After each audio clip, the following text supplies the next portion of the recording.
Well, good morning. Good morning, everyone. I'm glad that you made it. This morning, we are going to talk about randomness, quasi-randomness. How can we kind of check if a certain set or object is random, or how can we use it? Well, that's also another thing, important thing. And in some cases, how can we kind of arrange sets in a manner that we have some structured parts of this and some random like parts and an error term. This is a very general strategy. It works well for many problems. And let's just see what are we talking about. I will illustrate the method via an example or two examples. So let's begin with graphs. But we will use graphs and a little bit of geometric view to prove theorems which can be also proved using exponential sums. But our approach now is more elementary. Well, you will see that it's just basic linear algebra what you need in order to prove some of those theorems. So let's see. Our task is to prove two theorems, actually 1.5. One is a sum product bound over finite field. So you remember what is the sum product problem, but now we are over finite fields. So still, our task is to work over sum product problems.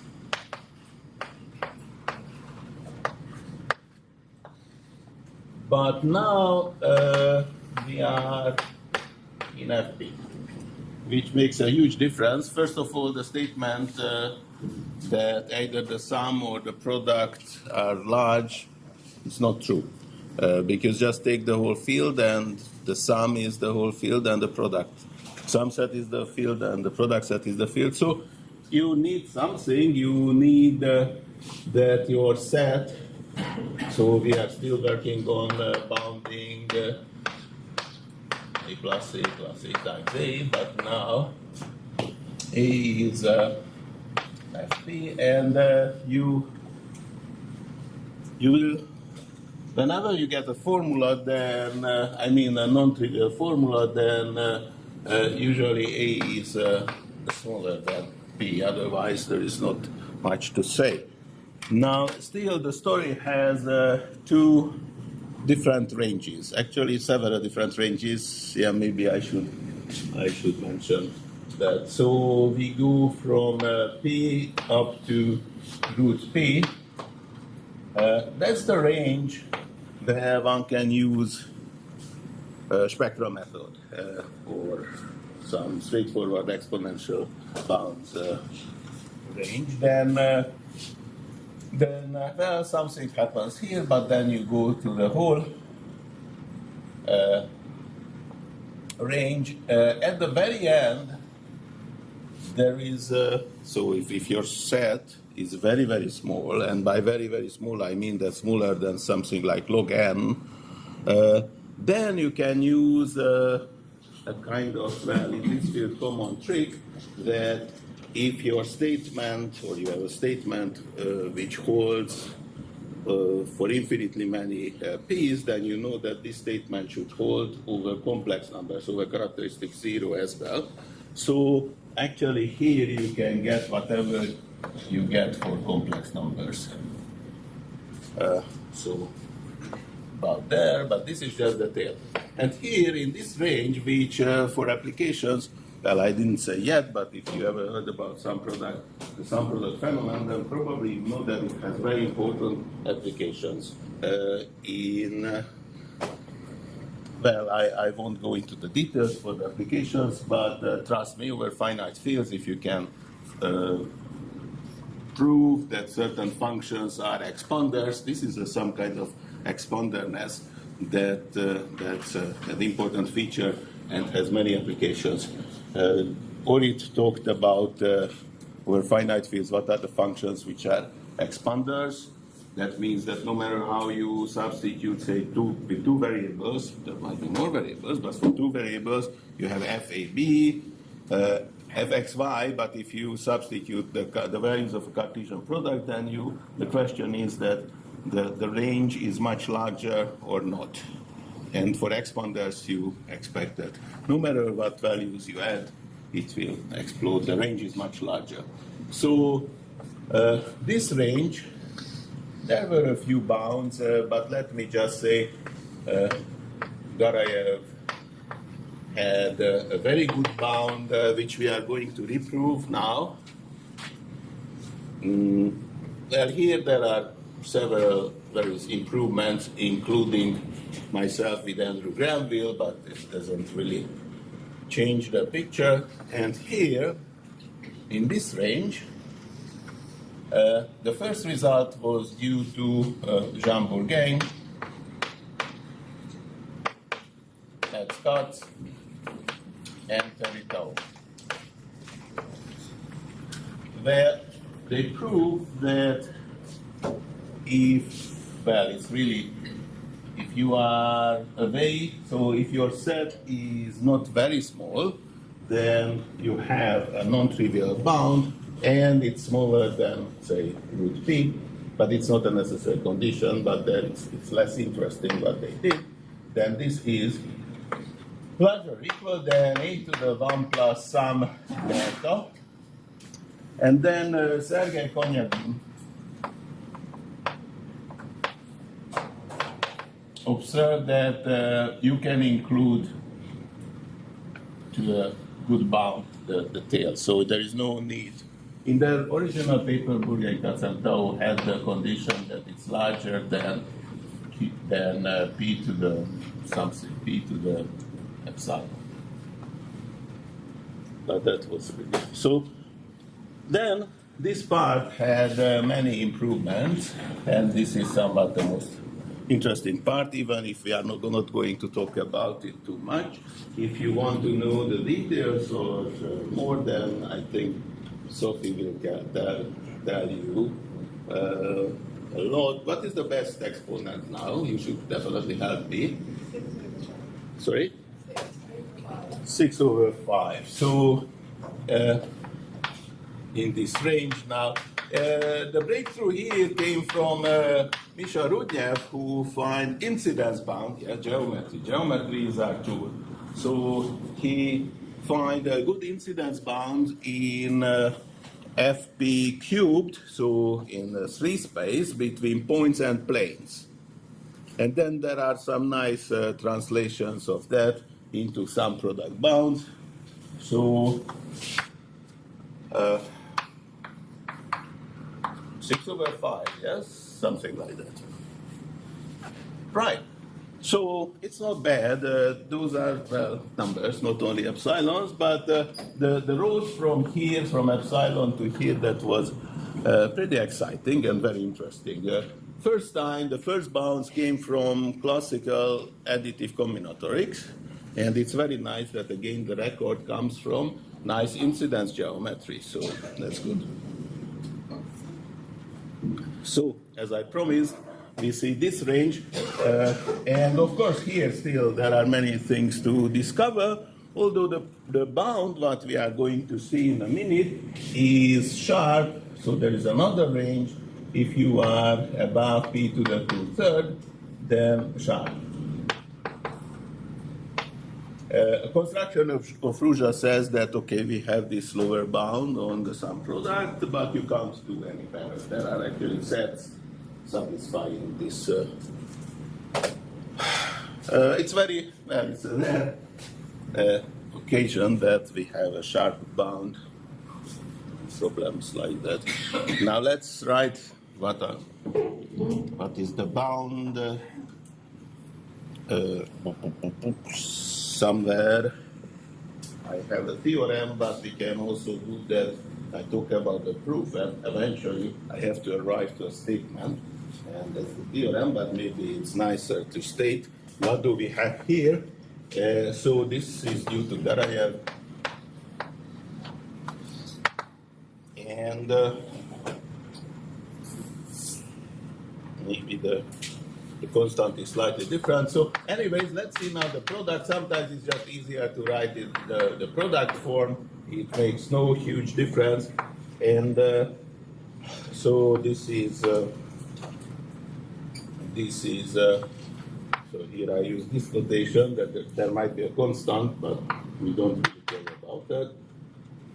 Then the minimum Q FQ. So we have P here, if I have this notion, but the same works over, well, any field, or A to the 4 over P. So this is our task. Now this is a bound which is weak. Well, it gets weaker and weaker if you arrive to root P or if you reach A. So this is the theorem. Now let's see. So I said quasi-randomness, and this is a general thing. When you have a graph, then well, there are equivalent definitions. When do we say that this graph is quasi-random? And there is a I should say, historical paper of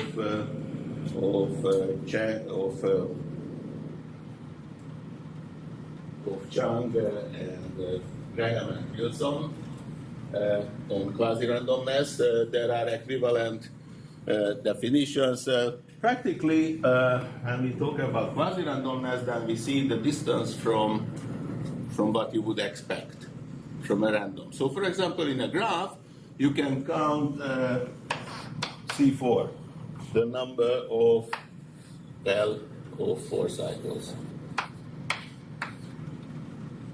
Right? Now it turns out, so what would you expect in a random graph, depending on the number of edges? So of course randomness is also, there is always a parameter, the number of edges, but that gives you a kind of density.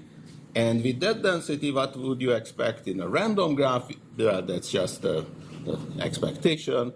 And then how far you are from this, that gives a measure of quasi-randomness. But it turns out in their work that there are many other measures which give you the equivalent or more or less equivalent definition. You can count any bipartite graph to this, fix a bipartite graph, count the numbers, that also gives you a good measure there.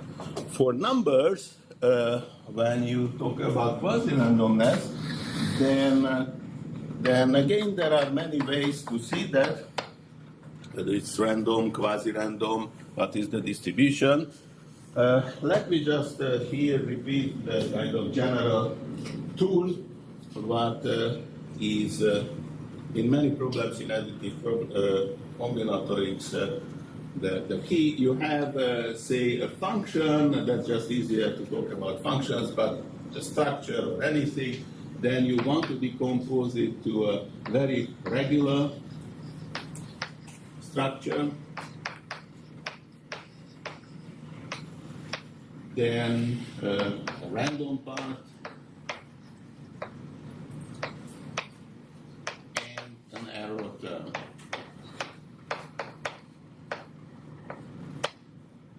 And for function, this would be typically something like a step function. Then a random part, well, similar to random, and a small error where you don't know what to do with that, but you can bound the kind of absolute value of it. So this is a very general picture, but that's the goal in many cases, because then, of course, you understand this part, that's a well-structured part. You understand the randomness, that's also something you can work with. And hopefully the error term is small, so you can get the conclusions what you need. Right? Right. So let's just complete here the statement for numbers. you can see the distribution of the differences, or, and that's the powerful tool which is really in use, and our friend the Hilbert cube will help you, so you can actually count how many Hilbert cubes of, say, depth 3 you have, and that gives you an information. And if the number of such objects is much larger than what you expect in a random, then you will try to find an arithmetically closed structure, and you have the part which is random, and of course you made some errors. So for graphs, there is a very good measure of randomness, but what do we need for graphs? So, and why do we need it? So, in a random graph, or random-like graph, what do we expect? We expect that if you have two large, how large that we will see, subsets of the vertices, and the density of the whole thing is delta, and by density I mean nothing else, just the number of edges in this graph on n vertices divided by n choose 2, the maximum possible number of edges. So this is a density. Then if you have two subsets, A and P, then you expect that between those two parts you see roughly the same number of edges. So the density, the relative density here, which in this case I write GAB, that's the bipartite graph defined by A and B. So the number of edges, I use capital E, minus what you would expect. So what would you expect? Well, the complete graph has size A times B. And, or what? Sorry. So by the density, if you have the same density, delta times A times B. So you expect that this difference is small. I write epsilon. That would be a random line graph. Now, if you really have GP, like the real random graph, then certainly with a very high probability this will hold up to a large size of sets. Should it be epsilon times size related to size of B? Epsilon depends on many things. This is not a statement here. I would like to have. I would like to know that my graph, if this graph is random, then for large, I didn't tell you what large is. For large subgraphs, the number of edges is not far from what you expect. So this is not a statement what we have here. Epsilon, of course, will depend on the size, on the randomness, on many things. Okay? But I will write a statement in a minute. I know that some of you are really familiar to algebraic graph theory, yes? And you know that when you deal with graphs, then that actually there is this tool to see the spectra of the eigenvalues of the adjacency matrix of the graph. All of you are from, well, anyways, if you don't know, well, I'm not supposed to expect you to know these things, but the important tool that we are going to use is, I told you before, is the eigenvalues of certain graphs. So the important thing is that if you have a graph and you have the, say, lambda naught is the, I don't know the notation, sometimes it's really different, is the largest eigenvalue.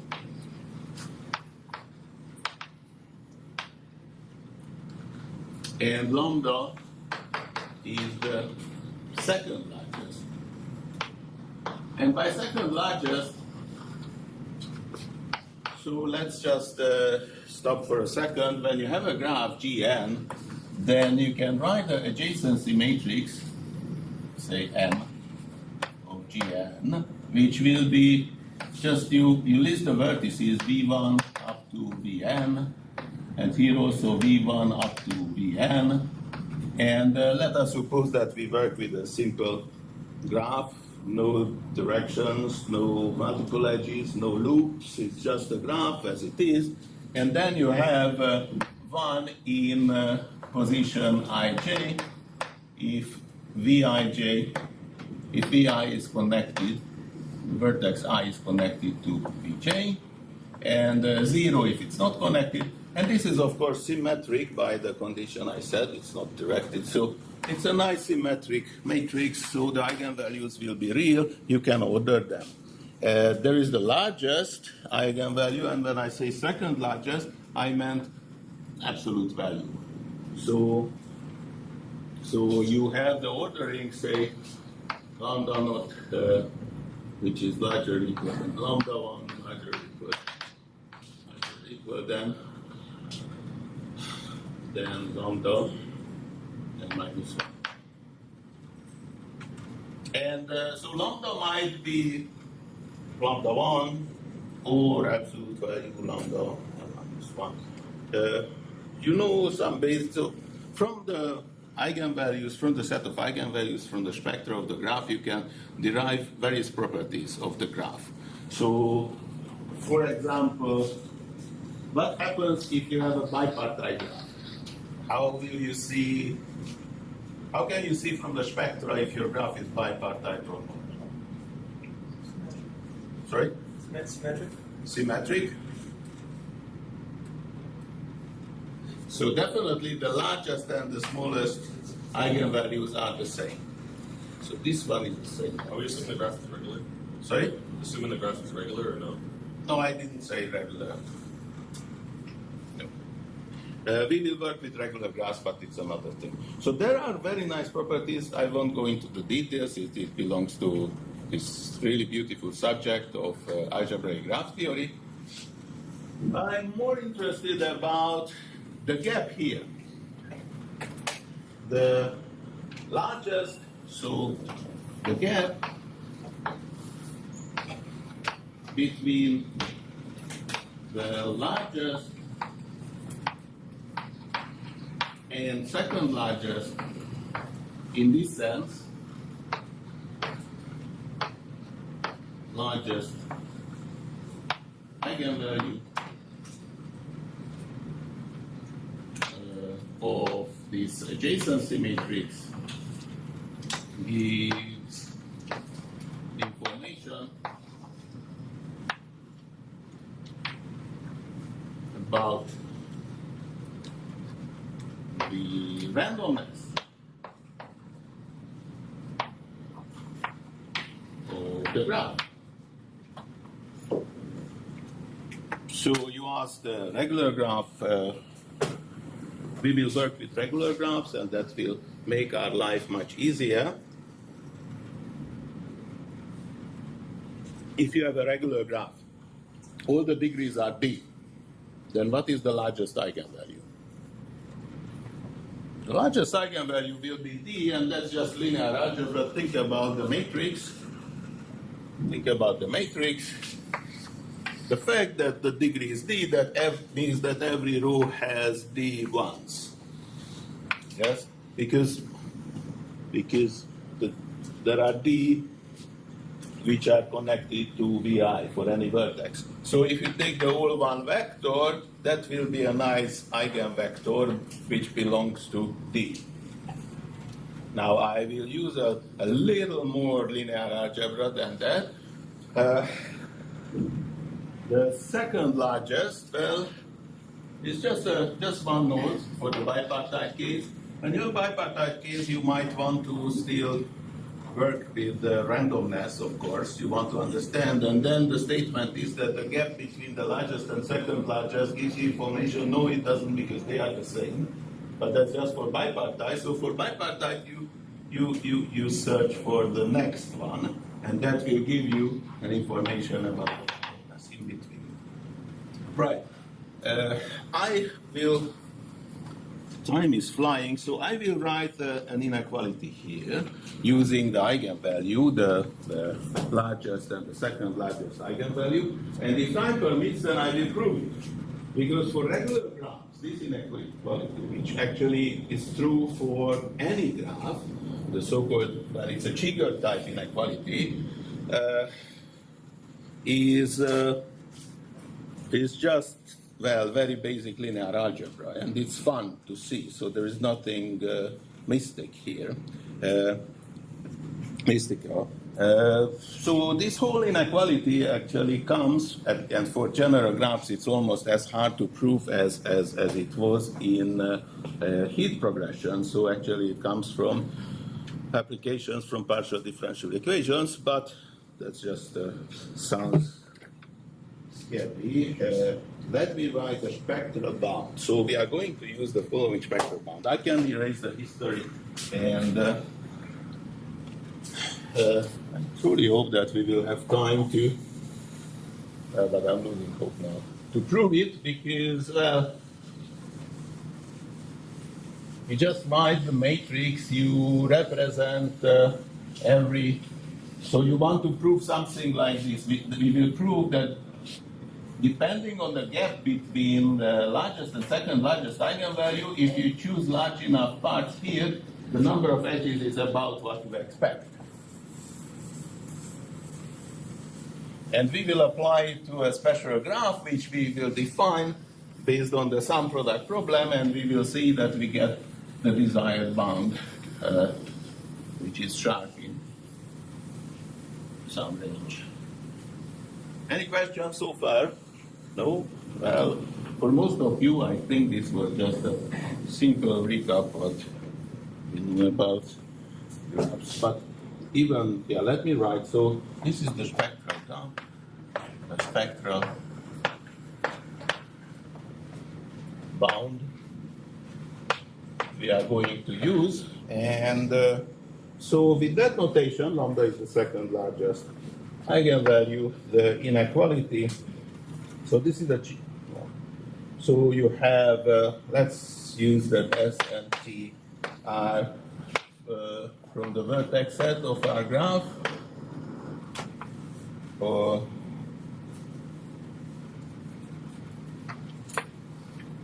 we will define this graph, but it's true for any graph, as I said. And so the discrepancy between the number of edges running from S to T minus what you would expect. Let me write it this way. I will write here Q, or, yeah, let's switch FQ because, no, let me write here E. And I will explain this in a minute. But this is the typical thing. So this is smaller or equal than lambda. So it depends on the second largest eigenvalue times S times T. So we will see that in the graph that we are dealing with has density 1 over, yeah, 1 over P. Yeah. I always want to write Q because that's what I have in my notes. By the way, this will be also part of the lecture notes, but somewhere an earlier note of mine is available, so maybe we will be able to post it and you can check all the technical details related to that. So let me now build the graph because this really, so the type of, in general, the Chigger type inequality will tell you that the gap between the actual edges what you have in a graph and what you expect by the density is bounded by the second largest eigenvalue. So if the second largest eigenvalue is much smaller than the first one, in our case, if it's regular, then the largest, so if the degree is D, then the second largest can be as small as square root D, and then it's very, very random-like. But let's build the graph. So, but I just wrote this inequality which we are going to use.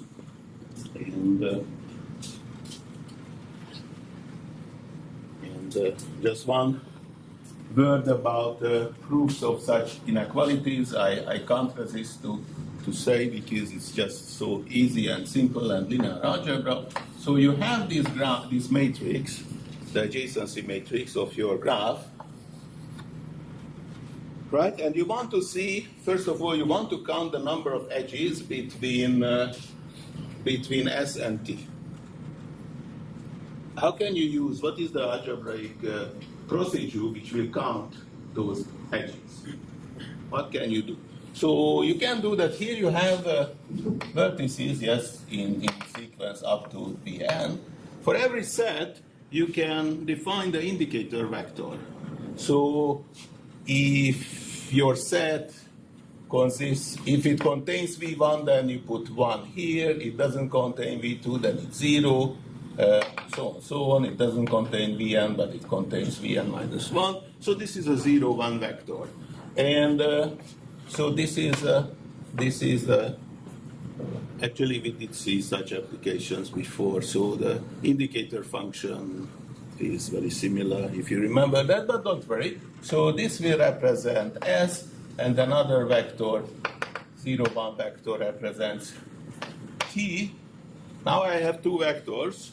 How to check the number of edges between those two sets using the matrix? Well, you multiply from this side and from this side with the two vectors, and you get, this is exactly, so this is the vector belongs to S, and this is the vector belongs to T, and this is the matrix. So the number, this will be a number, yes, a vector and then the dot product. So this is exactly the number of edges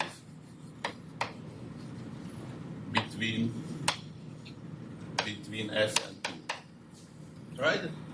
And so here a little bit of linear algebra coming, that if you know the eigenvalues, then you can find here, well, you can not only the eigenvalues you know, but you can do a spectral decomposition.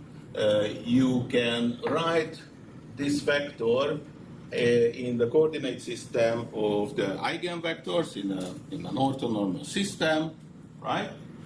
And then instead of this vector, you have sum of eigenvectors with certain weights. So when you do this multiplication, then you get back. So here you have the eigenvectors with certain weights, depending what are the coordinates of Vs.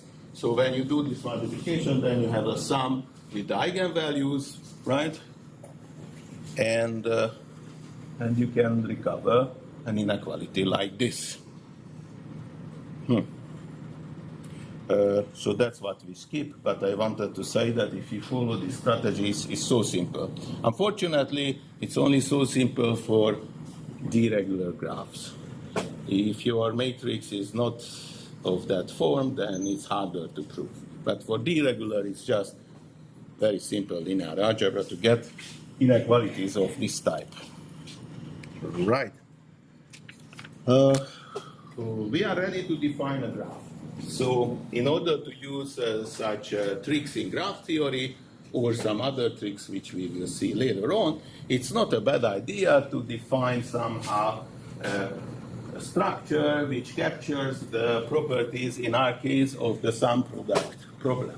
Yeah. So please remember, we have a set A, which is a subset of F. I'm going to define the sum product graph.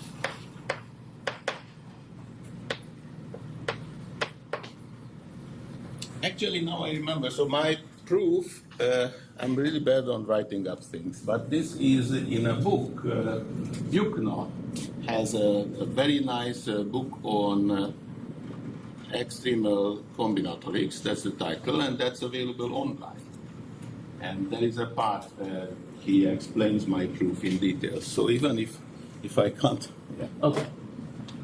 So and then you you have a nicer explanation of the background if you need. And in general, that's a very good book, and I think he really has a link on his website from where you can kind of, it's a very good reference book for almost everything what you need from extremal combinatorics. Some product graphs.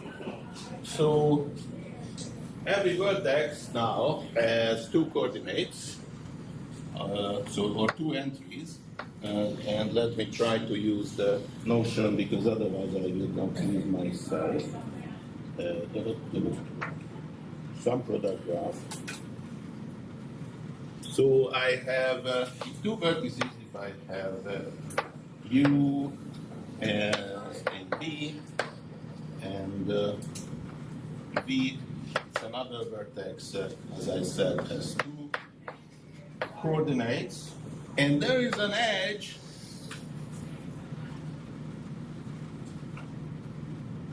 I just want to be sure. So let's say there are the vertices, because in one of them I don't want to, so let's see, FP, from the multiplicative group times FP, that's where they come from. So with A I want to do the multiplication, so connected if and only if A times C equals B plus D. Yes, yes. So this is a silly graph. But definitely, if you define your graph in this way, then somehow sums are involved and products are involved. So let's check. What do we have here? So in this example, we have an almost nice graph. Almost nice. What does it mean? So there will be a few loops, and depending on, yeah, so it's almost regular. So actually it is regular. So if you choose one element here, and I mean you choose the two coordinates here and C, then you will always find a solution for D. So you see every vertex here is connected to P minus 1. So that's the thing. Okay, it's regular, so far so good, but I want to use a much stronger property. There are graphs, and if you ever worked in algebraic graph theory, then you know there are the strongly regular graphs. Strongly regular graphs are very nice because they are, well, it's very easy to find the eigenvalues. A graph is strongly regular, it's not, but it's almost, if no matter how you choose two vertices, the number of common neighbors depends only on the fact whether they are connected or not. If they are not connected, then the number of common neighbors is L. If they are connected, then the number of common neighbors is K. Those graphs work strongly. Anyways, what do we have? So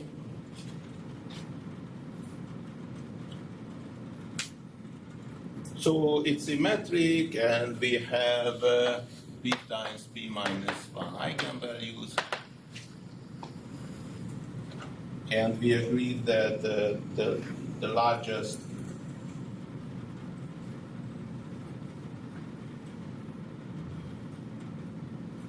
so we know the largest eigenvalue, that's the degree, and the second largest eigenvalue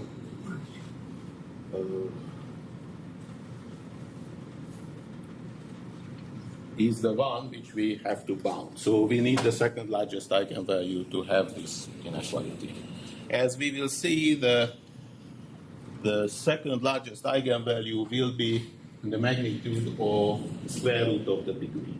And that's as good as it gets. And if we have that, then we will check for certain graphs which will depend on A, where the sum product inequality will play a role. And from this inequality, we will recover the sum product inequality what we had before.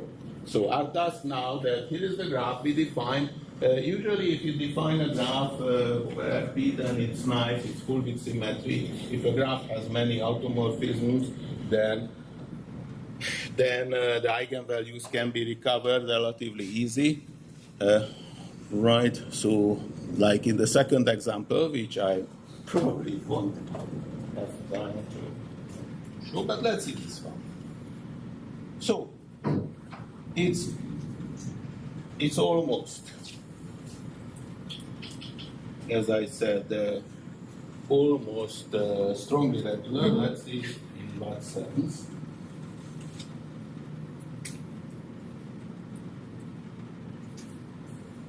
So let's see first the case. Let's write. So what does it mean that here you have an xy vertex which is connected to both of them? So we have two equations then. We have, you see if I write here?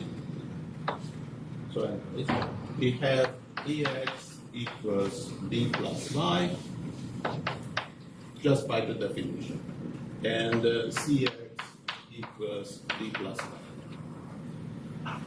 But then we can recover x and y uniquely, because x, just from here, just using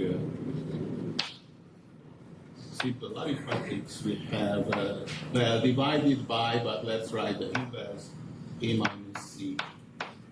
Inverse, yeah, I'm just solving this set of equations, nothing happened. So you have given a, b, and c, d, find the points x, y which satisfy this. And then 2 times y equals x times a plus c minus b minus d.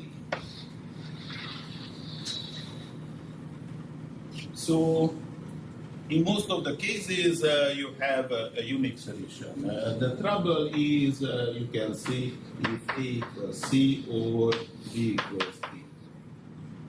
And then they have no common neighbors in this case. So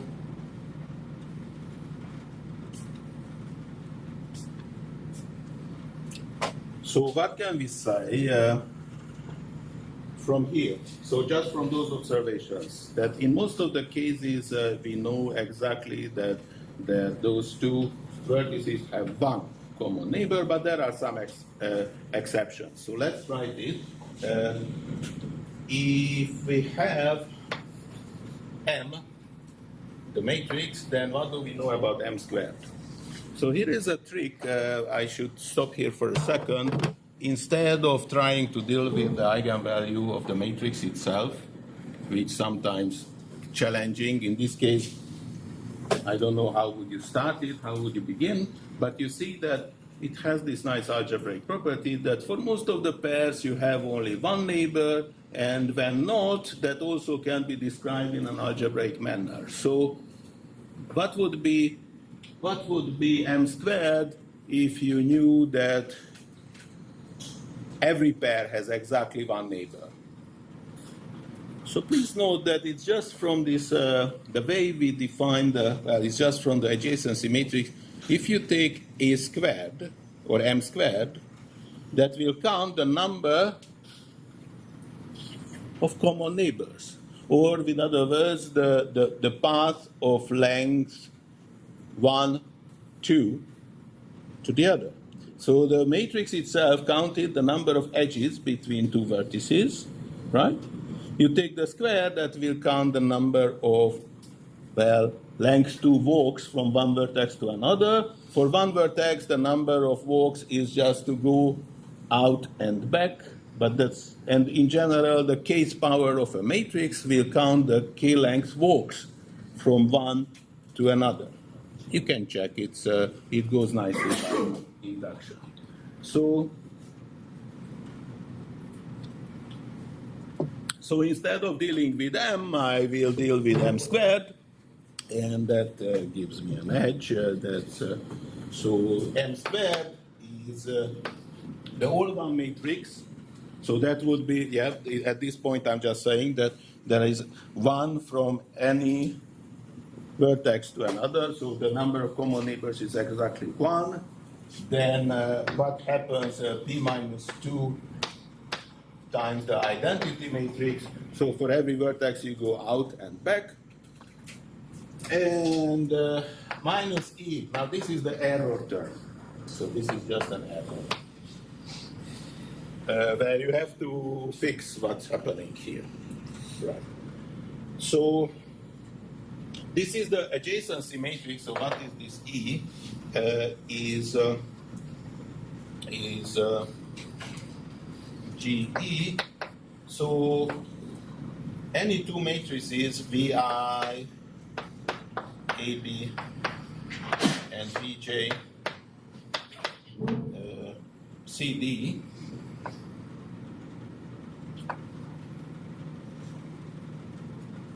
is an edge if any of those happen. Yeah, because then I can't recover a neighbor. There is no neighbor. So this is the error, but this is exactly tells you that what are the pairs which don't have a neighbor, and those are the pairs which don't have a neighbor, where two of the coordinates are the same, either the first one or the second. Right. So it's, as we observed, it's a p minus 1 regular graph. So you have the all one matrix, or if you want, you can normalize, but anyway, as an eigenvector, and normalize. So let's have a system. So the eigenvector of the other eigenvalues, which belong to the other eigenvalues, will be orthogonal to this vector. Yeah. So here is a key feature. It's a big cancellation, which happens in other examples. That if you see an eigenvector of M, so maybe I should write it. If V, say theta, is an eigenvector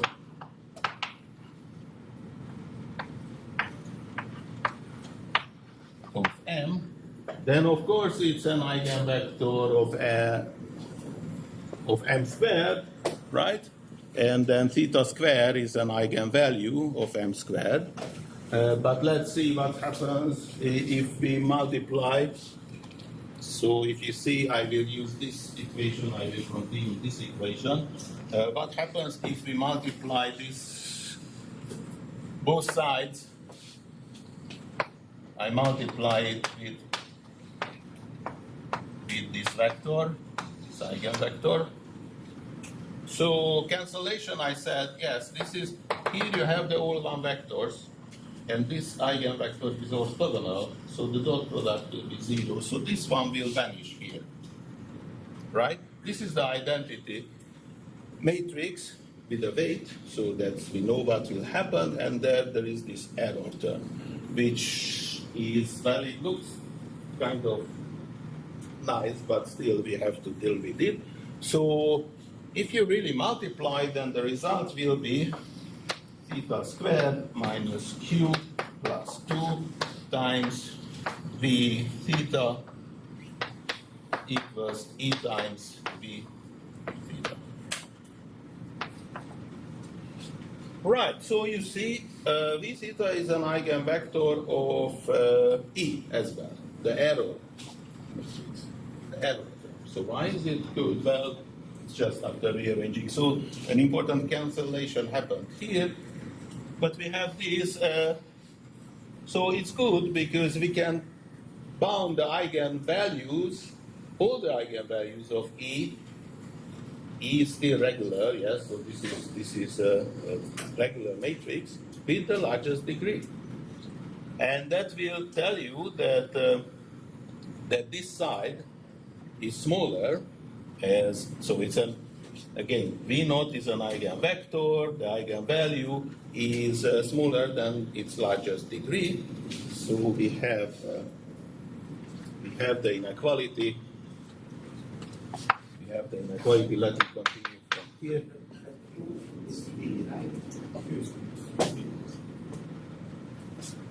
Sorry? Q is P. Yes. I knew that I will confuse myself. This is not the first time. Thank you very much.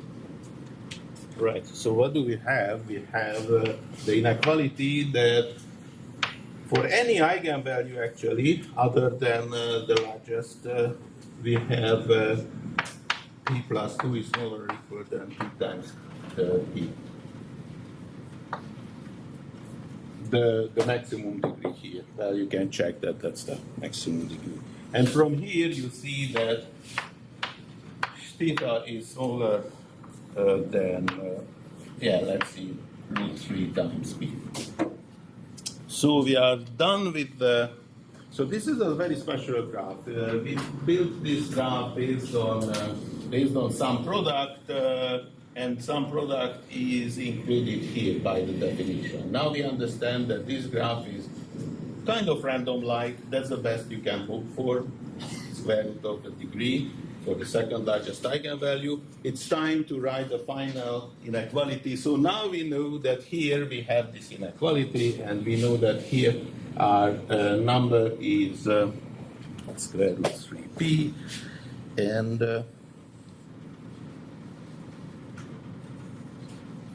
I just have to find the corresponding page to write the inequality as we. So what is left? Now we see that this graph is a random-like graph. Your task is to see A, or the product set and the sum set, and include it to get the desired inequality.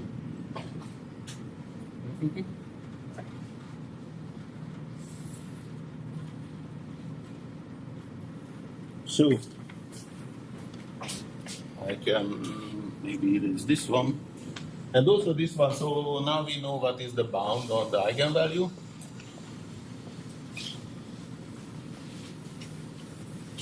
The other example which I did not cover was an example when you define a Cayley graph for a problem, and then you analyze that, which is easier than this, but maybe it gives you a good example to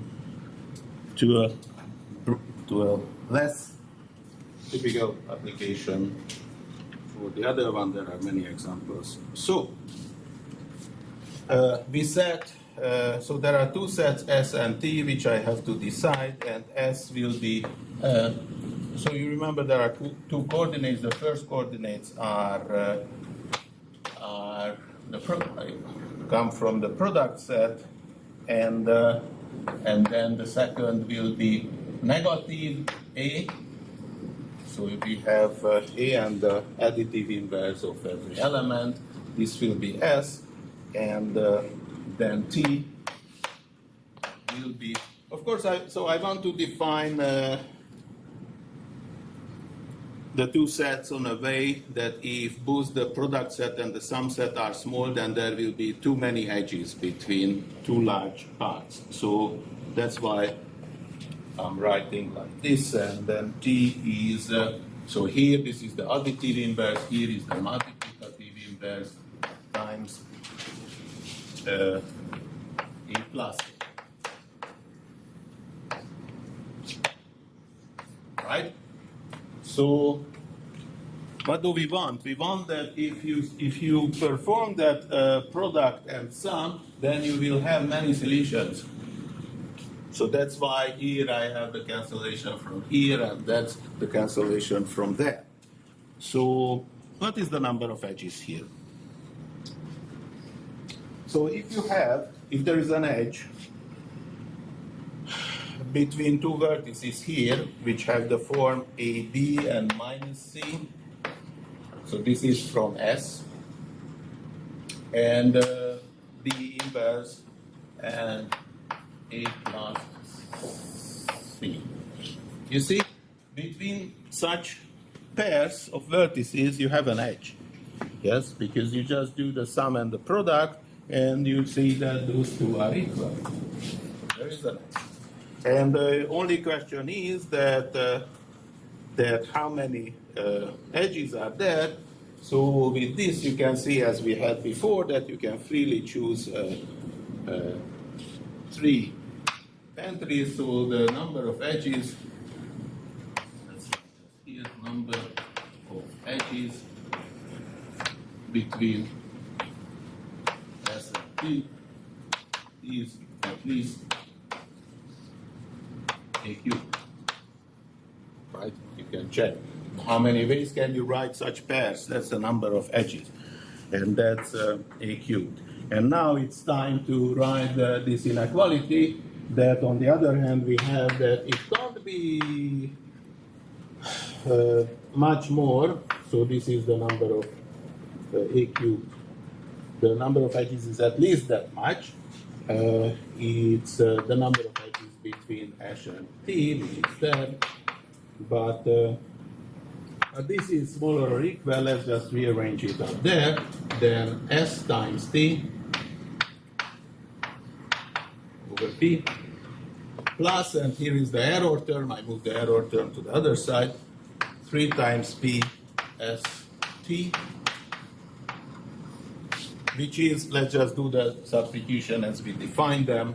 We have A times A times A plus A times A squared over P plus square root 3 times P A times A plus A times A squared. It's just substitution back to what we had. And after rearranging, so now you just have to rearrange it and you get that what I promised, but I erased, so let's write it here, that we have A plus A times A is the minimum of P times A and A cubed A to the 4 over P. So we have a non-trivial lower bound on the sum product, and what we used, probably I was slower than I should be, what we used is just very basic and simple linear algebra dealing with the spectra. I wanted to give you another example where we prove root theorem using graphs. There is no point to even begin the explanation or the sketch.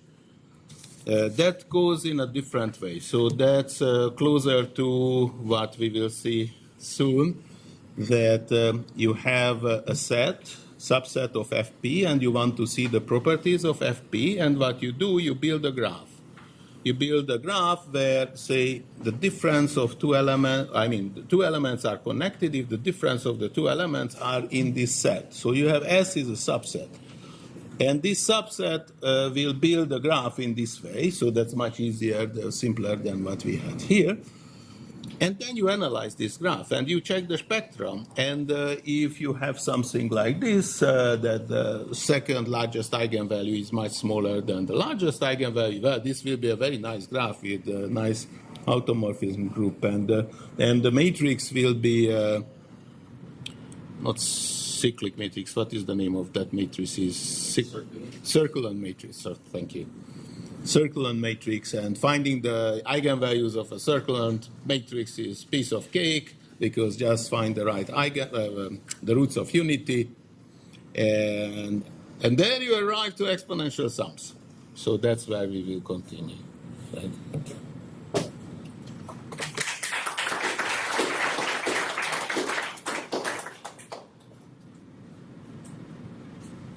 Sorry, questions? Yes. How serious of a theorem is that spectrum about? Sorry? How difficult is that to prove? If your graph if your graph, no, it's not. It's very hard, unless your graph is regular. If your graph is regular, then I even sketched the proof that you write the indicator vectors right there, and then you do the spectral decomposition, and you write down what did you get, and you will see that, okay, let's just bound the smaller eigenvalues with the second largest eigenvalue in this form? Well, for the regular one, you have one number. That's that. You don't have to worry about that. And that gives you exactly a bound of this form. So, but try to prove it when it's just a general graph. It's still true. Still true. Chigger type bounds work there, but I don't know any simple proof. I know complicated proofs only. Yes? This may be a silly question. Why did not allow A B in this graph? So the only thing is that I allow it, but the question is that what are the pairs when you have exactly one neighbor? In some cases you can solve this, in other cases you can't. And that's exactly the situation. So here when you have up to this point, that would mean that you have exactly one common neighbor of every pair, right? But that's not the case because you can't solve this system then.